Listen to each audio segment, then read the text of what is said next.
Hello everyone, I am Sanket Singh and welcome back to my channel. So guys, मुझे अपने DMs में, comment section में, LinkedIn पे, Discord पे काफी सारी जगह काफी फर्स्ट ईयर के जो फ्रेशर्स होते हैं या फिर सेकंड ईयर के जो बच्चे होते हैं उनके मैसेजेस आते हैं कि यार उनको किसी इंटर्नशिप के लिए अप्लाई करना है, जैसे फ्रंट एंड की इंटर्नशिप के लिए अप्लाई करना है या कोई मोबाइल इंटर्नशिप के लिए अप्लाई करना है, किसी स्पेसिफिक इंटर्नशिप के लिए अप्लाई करना है। But they don't know how to make their resume कि यार मैं अभी तो फर्स्ट ईयर में हूँ, मेरे पास कोई प्रायर इंटर्नशिप एक्सपीरियंस नहीं है, कुछ थोड़े बहुत प्रोजेक्ट्स बनाए हैं या फिर कॉलेज का ही पढ़ रहे थे अभी तक। तो रिज्यूमे में क्या डालें, मतलब एज अ फर्स्ट ईयर गाय और गर्ल, तुम अपने रिज्यूमे में क्या चीज डाल सकते हो, इसके ऊपर बात करेंगे इस पर्टिकुलर वीडियो में। मैं अपना खुद का जो एग्जैक्ट रिज्यूमे मैंने अपनी पहली डेव इंटर्नशिप के लिए यूज करा था वो मैं तुम्हें दिखाऊंगा, उसके बारे में बात करेंगे, उसकी कुछ गलतियां भी देखेंगे जो मुझे आज के टाइम में लगता है मुझे शायद नहीं करनी चाहिए थी।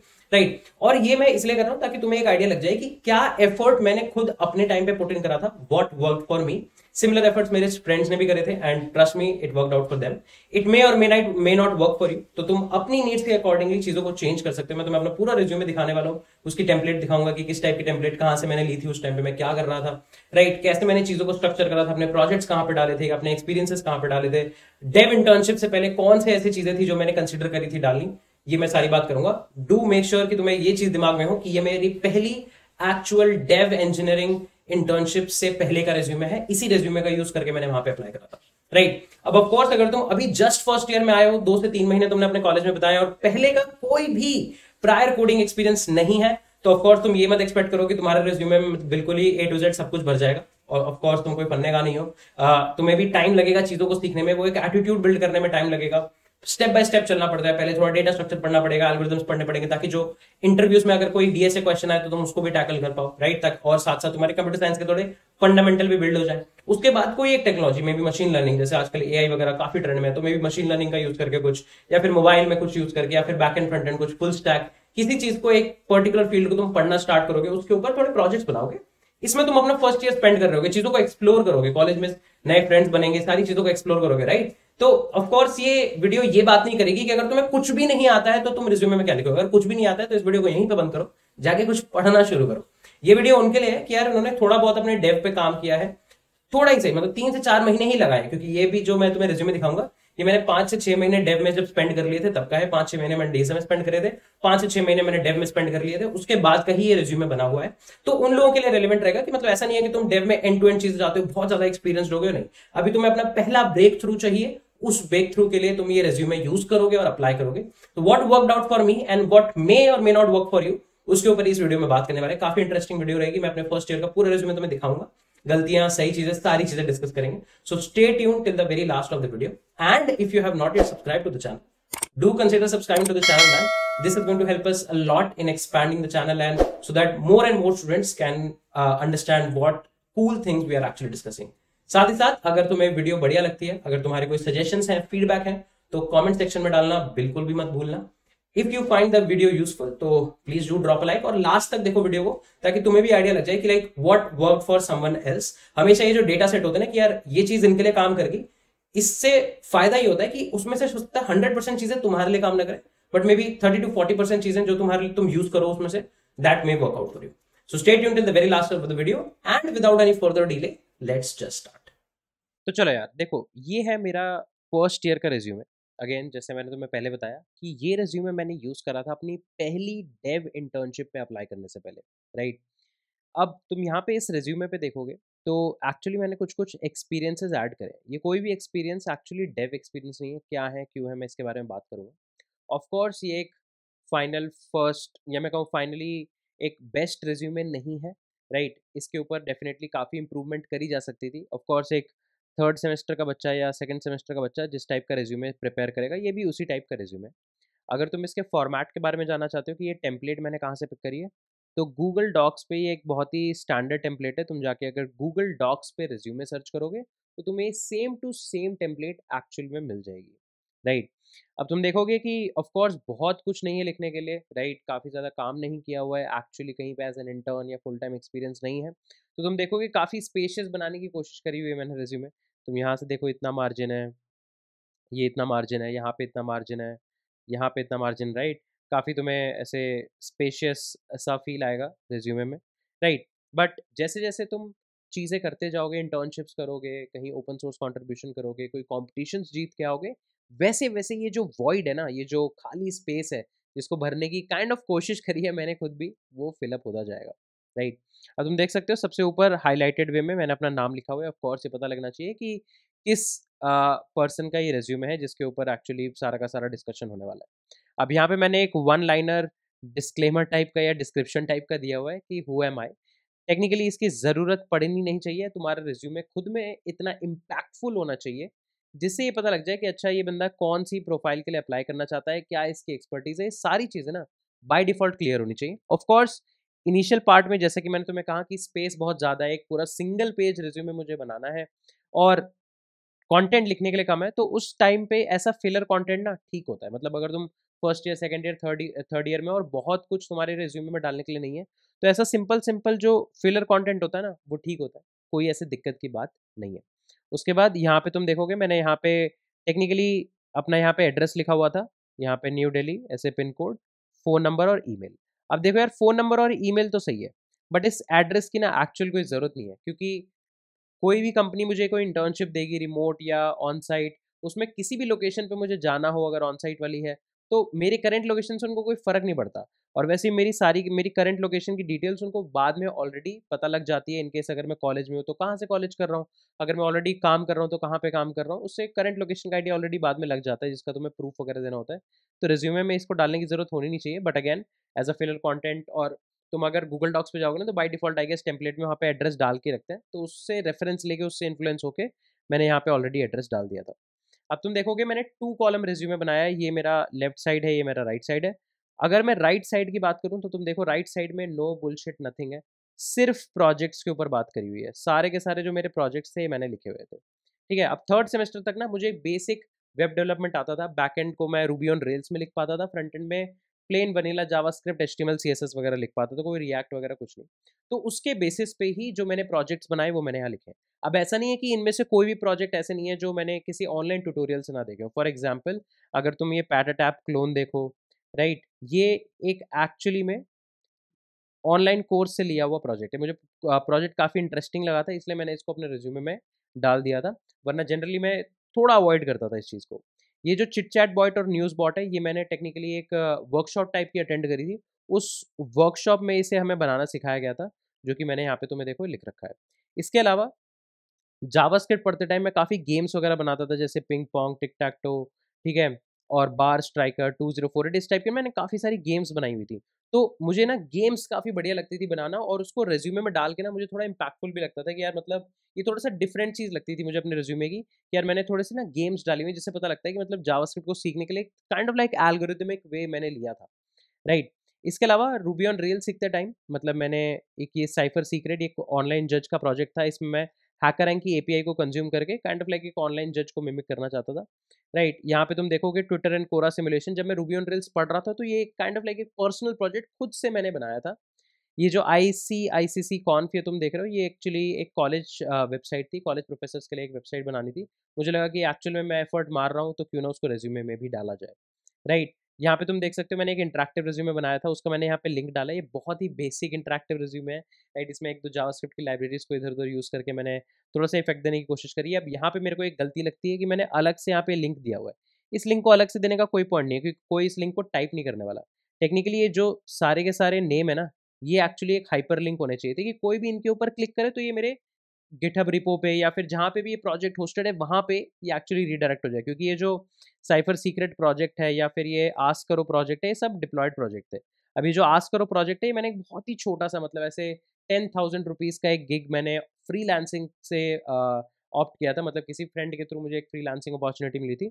मुझे लगा था कि अच्छी लर्निंग अपॉर्चुनिटी रहेगी, और उनको एक बहुत ही बेसिक टाइप की वेबसाइट चाहिए थी। मैंने रूबी ऑन रेल्स में बैकएंड सेटअप करके और front end plane vanilla JavaScript में सेटअप करके उनको दिया था। तो तुम देख रहे हो कि पूरा का पूरा ना जितने भी मैंने प्रोजेक्ट्स बनाए मैंने वो सारे लिखे हैं। थर्ड सेमेस्टर तक मैं ये सारे प्रोजेक्ट्स बना चुका था। मैं डेफिनेटली ये इंश्योर करता था कि हर हफ्ते कुछ ना कुछ डेवलपमेंट का आउटपुट आए। ये चीज़ मैंने एंड ऑफ सेकंड सेमेस्टर से स्टार्ट करी थी। पूरा का पूरा सेकंड सेमेस्टर के बाद का जो हॉलीडे होता है ना, पूरा का पूरा डेव पे स्पेंड करा था। और इनफैक्ट थर्ड सेमेस्टर के भी मिड तक काफ़ी सारा टाइम डेव पे स्पेंड करा था, before actually starting to apply for a dev internship. मैंने डेव इंटर्नशिप के लिए अप्लाई करना थर्ड सेमेस्टर मिड से स्टार्ट कर दिया था। अब तुम अगर लेफ्ट साइड पे देखोगे ना, तो ये लेफ्ट साइड का पार्ट काफी इंटरेस्टिंग है। क्यों? मैंने यहाँ पे एक्सपीरियंस डाला हुआ है, बट मैंने तुम्हें अभी बताया कि मेरे पास कोई एक्चुअल डेव इंटर्नशिप एग्जिस्ट नहीं कर रही होती थी। तो ये जो चीज़ है ना, ये तुम भी कर सकते हो एक्चुअली। तो काफ़ी सारे कॉलेजेस में क्या होता है, अगर तुमने फर्स्ट ईयर में कोई कोर्स पढ़ा, जैसे तुमने सी प्लस प्लस की लैंग्वेज का एक सब्जेक्ट था तुम्हारा, तुम उसमें पास हो गए, सेकंड ईयर में आ गए, बाद में थर्ड ईयर में आ गए। तो कई सारे कॉलेजेस में, आईआईटीज़ में, एनआईटीज़ में, ट्रिपल आईटीज़ में टीचिंग असिस्टेंट का कॉन्सेप्ट होता है। टीचिंग असिस्टेंट क्या होते हैं? अगर तुमने वो सब्जेक्ट ऑलरेडी पढ़ रखा है, तो तुम जो फ्रेशर स्टूडेंट उस सब्जेक्ट को पढ़ने आ रहे होते हैं ना, उनके असाइनमेंट्स वगैरह सेटअप करते हो, चेक करते हो, इवैल्यूएशन करते हो, राइट? उनको नोट्स वगैरह प्रोवाइड करते हो, काफ़ी सारी हेल्प करते हो, जो एक्चुअल टीचर होता है ना, उसकी काफ़ी सारी हेल्प करते हो। तो ये जो टीचिंग असिस्टेंट का काम है ना, ये मैंने करा था। ये टेक्निकली मैंने कंप्यूटर साइंस और डेटा स्ट्रक्चर्स और एल्गोरिदम्स के लिए करा था। मेरे कॉलेज में टीचिंग असिस्टेंट का कॉन्सेप्ट एक्जिस्ट नहीं करता था, तो मैंने बाहर एक कोचिंग सेंटर टाइप था, वहाँ पे मैंने मतलब एक छोटा-सा स्टार्टअप था, जो मतलब कोच करते थे स्टूडेंट्स को फॉर डेटा स्ट्रक्चर्स, एल्गोरिदम्स वगैरह, कोडिंग ब्लॉक्स करके, राइट? यहीं पे मैंने अपनी टीचिंग असिस्टेंट की एक 2 एंड अ हाफ या 3 and a half months type की इंटर्नशिप करी थी। बाद में मैंने यहाँ पे एज़ अ टीचर भी काफ़ी कंट्रीब्यूट किया था, तो मुझे काफ़ी सीखने को मिला था बाद में। लेकिन ये मैं तुम्हें थर्ड सेमेस्टर के बारे में बता रहा हूँ कि थर्ड सेमेस्टर पे मैंने यहाँ पे एक एज़ अ टीचिंग असिस्टेंट काम करा था। ये एक्चुअल कोई डेवलपमेंट टास्क तो है नहीं, राइट? बट मैंने क्यों इसको एक्सपीरियंस में रखा है, क्योंकि यार इससे ना बहुत सारी चीज़ें इंप्रूव हुई मुझमें। मेरी डीबगिंग स्किल्स इंप्रूव हुई, थोड़ा-सा ना प्रॉब्लम सेटअप, प्रॉब्लम सेटिंग वगैरह का थोड़ा-थोड़ा आइडिया लगा, राइट? ये वाली चीज़ मेरे को काफ़ी बढ़िया लगी, और मेरे जितने भी डेटा स्ट्रक्चर्स और एल्गोरिदम्स के कॉन्सेप्ट थे ना, थोड़े और इम्प्रूव हो गए, थोड़े से और आई वुड से कंक्रीट हो गए थे। और इसी एक्सपीरियंस का यूज़ करके यहाँ पर भी मैंने, ये मेरे कॉलेज में एक टेक्निकल फेस्ट था, उस टेक्निकल फेस्ट में एक इवेंट था कोडिंग जंक्शन, वहाँ पे मैंने as a problem setter contribute करा था। ये kind of like community contribution ही हो गया, बट मैंने इसको एज़ एन एक्सपीरियंस रखा है, क्योंकि प्रॉब्लम सेटिंग में भी काफ़ी इंटरेस्टिंग पार्ट होता है। तुम प्रॉब्लम सेटअप करते हो, तुम प्रॉब्लम सेटअप करने से ज़्यादा इंटरेस्टिंग होता है कि तुम उसके टेस्ट केसेस सेटअप करते हो। ये टेस्ट केस सेटअप करने वाली जो चीज़ है ना, आगे तुम्हें डेव में भी बहुत काम आती है, क्योंकि वहाँ पे भी तुम्हें हर प्रॉब्लम के सारे प्रॉब्लम कॉर्नर केसेस पता होने चाहिए। तो ये जो टेस्ट केसेस वाला सेटअप था, ये मुझे काफ़ी बढ़िया लगता था। 200 से ज़्यादा स्टूडेंट्स ने पार्टिसिपेट करा था। ऑफ कोर्स कोई एक्चुअल टेक्निकल वर्क नहीं था ये, बट कहीं न कहीं डेटा स्ट्रक्चर्स, एल्गोरिदम्स और कंप्यूटर साइंस से कहीं न कहीं क्लोज़ली रिलेटेड तो था ही था। ठीक है? ये चीज़ मैंने एक्सपीरियंस में डाली, और ये ऐसी ही कोई चीज़ तुम भी अपने एक्सपीरियंस में एज़ अ फर्स्ट ईयर डाल सकते हो। आजकल तो फर्स्ट ईयर में कई बच्चे ओपन सोर्स कंट्रीब्यूशंस वगैरह भी करते हैं, तुम वो भी लिख सकते हो। बट मेरे टाइम पे मैंने फर्स्ट ईयर में कोई ऐसा ओपन सोर्स कंट्रीब्यूशन या इंटर्न नहीं करी थी, तो इसलिए मैंने ये चीज़ डाली है, and definitely it worked out for me, because यही वो रिज़्यूमे था जो मुझे मेरी पहली डेव इंटर्नशिप लाने में कामयाब था। इसके नीचे तुम देख सकते हो, मैंने एजुकेशन के बारे में लिखा हुआ है, अपना कॉलेज और स्कूल मेंशन किया है। टेक्निकली स्कूल मेंशन करने की ज़रूरत नहीं होनी चाहिए, बट अगेन स्पेस थोड़ा-सा ज़्यादा लगे, भरा हुआ लगे, इसलिए मैंने स्कूल मेंशन किया है। यहाँ पे तुम देख सकते हो कॉलेज मेंशन किया हुआ है।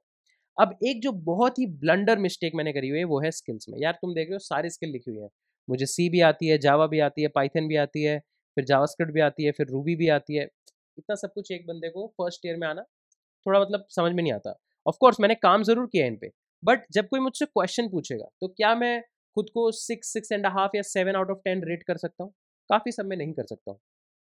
तो उस टाइम पे इतनी सारी लैंग्वेजेज़ लिख देना, थोड़ा-सा एक नेगेटिव इम्पैक्ट डेफिनिटली डाल रहा था रिज़्यूमे पे, मुझे ऐसा लगता है इस टाइम पे। तो मुझे डेफिनिटली जिन लैंग्वेजेस पे मैं रेगुलरली काम नहीं करता हूँ, मतलब बस सेमेस्टर में पढ़ ली, उनको नहीं लिखना चाहिए था, राइट? कंपैटिटिव प्रोग्रामिंग को मुझे अलग से एज़ अ स्किल में मेंशन करने की कोई ज़रूरत नहीं है, क्योंकि हैकर रैंक वगैरह के मैंने लिंक्स वगैरह यहाँ पे ऑलरेडी दिए हुए थे, राइट? मैंने फ्रेमवर्क्स लिखे हैं रूबी ऑन रेल्स बैकएंड के लिए, राइट? फेज़र जेएस थोड़ा जावास्क्रिप्ट में गेम डेव के लिए, सिनाट्रा भी एक बैकएंड फ्रेमवर्क है, kind of like micro framework है रूबी का, राइट? एचटीएमएल5, सीएसएस3, ये सारी चीज़ें मैंने लिखी हुई हैं। अब ये कुछ-कुछ चीज़ें थोड़ा इम्प्लाइड होती हैं कि अगर तुम्हें थोड़ा बहुत रूबी ऑन रेल्स आता है, तो कभी ना कभी एचटीएमएल5 वगैरह पढ़ा ही होगा। बट अगर मैं यहाँ पे टेक्निकली अगर रिएक्ट लिख देता, तब तो सीएसएस या एचटीएमएल लिखने की ज़रूरत नहीं ही पड़नी चाहिए थी। तो ये जो स्किल्स का सेक्शन है, थोड़ा छोटा हो सकता था। जो रेलेवेंट स्किल्स मुझे एक्चुअली आती हैं, वो मैं लिखता तो ज़्यादा बेटर लगता। ये तुम देख सकते हो, नीचे मैंने लिंक्स डाले हैं गिटहब के, हैकररैंक के, लिंक्डइन के। एक चीज़ मैं बेटर कर सकता था, ये लिंक्स मैं टॉप पे ही डाल देता, क्योंकि ये मेरे क्रेडेंशियल्स हैं। यहाँ पे जाके देख के लोग मेरा एक्सपीरियंस, मेरे प्रोजेक्ट्स, ये सारी चीज़ें एक्चुअली विजुअलाइज़ कर सकते हैं, मेरे कॉम्पिटिशन्स की रैंक्स वगैरह सारी विजुअलाइज़ कर सकते हैं। अब रिज़्यूमे में काफ़ी सारी दिक्कतें भी हैं, जैसे तुम देख सकते हो यहाँ पे, यार ये कोई लाइन स्पेसिंग नहीं है। देखो यहाँ पे लाइन की स्पेसिंग देखो, और यहाँ पे लाइन की स्पेसिंग देखो, जबकि ये सेंटेंस एंड नहीं हो रहा। उसके बाद हेल्प्ड के बाद इंजीनियरिंग में ई कैपिटल, फिर स्टूडेंट्स का एस कैपिटल, जबकि ये सेंटेंस कंटिन्यू हो रहा है। तो ऐसे ग्रामेटिकल मिस्टेक्स काफ़ी थी मेरे रिज्यूमे में, मुझे ऐसा लगता है, जो कि टेक्निकली नहीं होना चाहिए था, राइट? उसके अलावा मेरे को ऐसा लगता है मैंने लिंक्स काफ़ी कम डाले थे। ये ऐसे डायरेक्टली लिंक्स को डाल देना सही चीज़ नहीं थी। बट ओवरऑल अगर तुम मतलब हर चीज़ में कभी ना कोई कमी तो होगी, बट अगर ओवरऑल एक फर्स्ट ईयर या फिर थर्ड सेमेस्टर के स्टूडेंट के पर्सपेक्टिव से देखो तो ये काफ़ी आई वुड से एक डिसेंट रिज्यूमे है। इम्पैक्टफुल है या नहीं है वो तो रिक्रूटर्स पे डिपेंड करता है, वो जज करेंगे, बट एक डिसेंट रिज्यूमे है। इससे पता लग रहा है कि बंदे ने अच्छा थोड़ा बहुत डेटा स्ट्रक्चर्स एल्गोरिदम्स को एक्सप्लोर करने की कोशिश करी है, डेव को तो डेफिनेटली एक्सप्लोर करने की कोशिश करी है, तभी इतने सारे प्रोजेक्ट्स लिखे हुए हैं। गिटहब प्रोफाइल एग्जिस्ट करती है, लिंक्डइन प्रोफाइल एग्जिस्ट करती है, इसका मतलब प्रोफेशनलिज्म और एक्चुअली कैसे काम करना है उस सब के बारे में कभी ना कभी कुछ ना कुछ जानने की डेफिनेटली कोशिश करते हैं। तो ओवरऑल एक थर्ड सेमेस्टर वाले इंजीनियर की डेफिनेटली फील आ रही है। इसी टाइप का रिज्यूमे तुम्हें प्रिपेयर करना है कि यार कोई भी कंपनी ये किसी को ये फर्क नहीं पड़ता कि तुमने 500 लीड कोड के क्वेश्चन करे हैं या नहीं करे, 500 लीड कोड के क्वेश्चन तुम्हारे जैसे 500 और बच्चों ने करे। क्या तुम एक इंजीनियर पर्सपेक्टिव से कुछ टेबल पे रख सकते हो फॉर द कंपनी कि तुम्हें एज एन इंटर्न हायर करा जाए, कि तुम्हारे कॉलेज के स्टडीज के साथ क्या तुम एक्चुअली इंटर्न का काम मैनेज कर पाओगे नहीं कर पाओगे। ये चीज़ होती है एक्चुअली जो डिफरेंस क्रिएट करती है। सो आई होप ये फर्स्ट ईयर का मेरा रिज्यूमे सब लोगों को आई वुड से हेल्पफुल लगा होगा। आई एम नॉट श्योर कि कितना इम्पैक्ट पड़ेगा, तुम इससे क्या सीख पाओगे, बट मेरे पास बहुत सारे क्वेश्चन आते थे कि फर्स्ट ईयर में हम क्या लिखे रेज्यूमे में, सेकंड सेमेस्टर में, थर्ड सेमेस्टर में क्या लिखे। क्योंकि जब भी वो किसी भी एक्सपीरियंस बंदे का जैसे मेरा ही रेज्यूमे देखते हैं, वो मेरा करंट रेज्यूमे देखते हैं, उनको लगता है इनके रेज्यूमे में तो काफ़ी कुछ लिखने के लिए, बट ऐसा नहीं है कि हमेशा से ही रेज्यूमे में बहुत कुछ था लिखने के लिए। तुम देख सकते हो कितने बेयर मिनिमम बेयर बोन्स के साथ मैंने स्टार्ट करा है। रेज्यूमे का हाईलाइटेड पार्ट प्रोजेक्ट्स है, बट मुझे लगता है एक और गलती है कि प्रोजेक्ट्स अगर हाईलाइटेड पार्ट है तो उसको मैं लेफ्ट पे रखता, बाकी सब कुछ राइट पे रखता ताकि पहली नज़र उस पर पड़ती। पर तुम देख सकते हो प्रोजेक्ट्स के अलावा कुछ भी नहीं है। प्रोजेक्ट्स को मैं बेटर एक्सप्लेन भी कर सकता था, इसको थोड़ी ज़्यादा स्पेस देके इनको थोड़ा बेटर एक्सप्लेन कर सकता था, ये भी मुझे गलती लगती है। So overall it's a decent resume, you can also try to check out the template on Google Docs और तुम भी अपना ऐसा एक रेज्यूमे बना सकते हो, राइट। सो आई होप ये वीडियो सबको पसंद आई होगी। मैं ये भी चीज़ प्लान कर रहा हूँ कि मैं थोड़ा लाइव रेज्यूमे रिव्यू टाइप करूँ।